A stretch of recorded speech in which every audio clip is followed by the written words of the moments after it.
Yung sinabi po kay Pablo na isa raw siyang sisidlang hirang, ano pong symbolic meaning ng sisidlan sa pagkakasalita? Ang sisidlan kasi, a vessel, ano? Vessel ang sabi ron eh, sisidlan.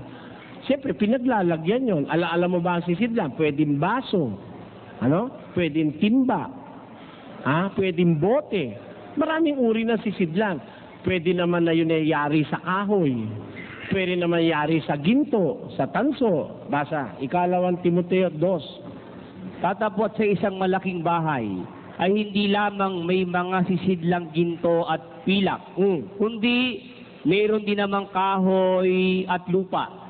At ang iba'y sa ikapupuri at ang iba'y sa ikasisirang puri. Sabi ni San Pablo, sa isang malaking bahay, iba-iba ang sisidlan. May sisidlang ginto. Pagka talaga mayaman, alam mo yung tiyuhin ko, meron akong tiyuhin, ang kanilang gripo, ginto. Yung baso niya, ginto. Yung doorknobs niya, at saka yung kanyang pang-ano sa pinto, ginto pa rin. May tiyuhin akong ganong kayaman. Yung kasilyas niya, may ginto. Yung bowl, ang yabang. Talagang pag malaki kasi ang bahay, pwede kang magkaroon ng sisidlang ginto at pilak, sabi. Meron din namang sisidlang lupa. Alam mo yung sisidlang lupa?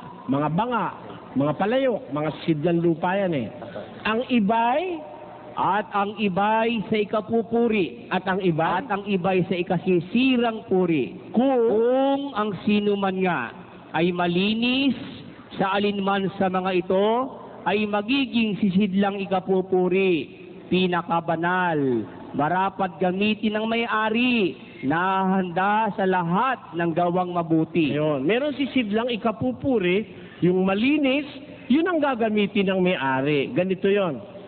Meron kang baso, may tasa ka, may sartin ka. Di ba pag iinom ka, kailangan mo baso? Pero pag marumi yung baso, minsan kahit tasa, iniinuman mo Yun ang necessity. Kung alin yung malinis, yun ang gagamitin mo sa kasangkapan. Tama hindi? Ganun ang tao. Kahit matalino ka, senador ka, pag marumi ka para sa Diyos, di kanya gagamitin. Pero kahit pulubi ka, wala kang pinag-aralan, ikaw na ang pinakahamak, pag malinis ka, karapat dapat kang gamitin ng may-ari na hahanda sa lahat ng gawang mabuti. Yan ang kahulugan ng sisidlan sa Biblia.